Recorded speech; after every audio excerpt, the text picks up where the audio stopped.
Tiktik ipapakita ko sa inyo kung paano mag-DPO ng 5S. Basta may home button dito mga 6, ganon 6S. Basta may home button dito at saka power switch.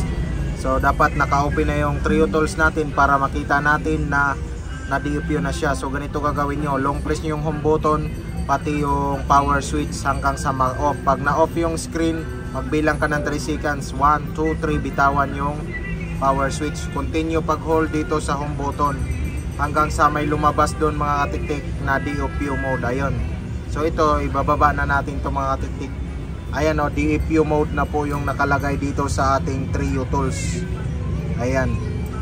So nakita nyo, DPO mode. So ganyan ang pag-DPO mode ng 5S, iPhone 6, iPhone 6S, 6S Plus, 6 Plus.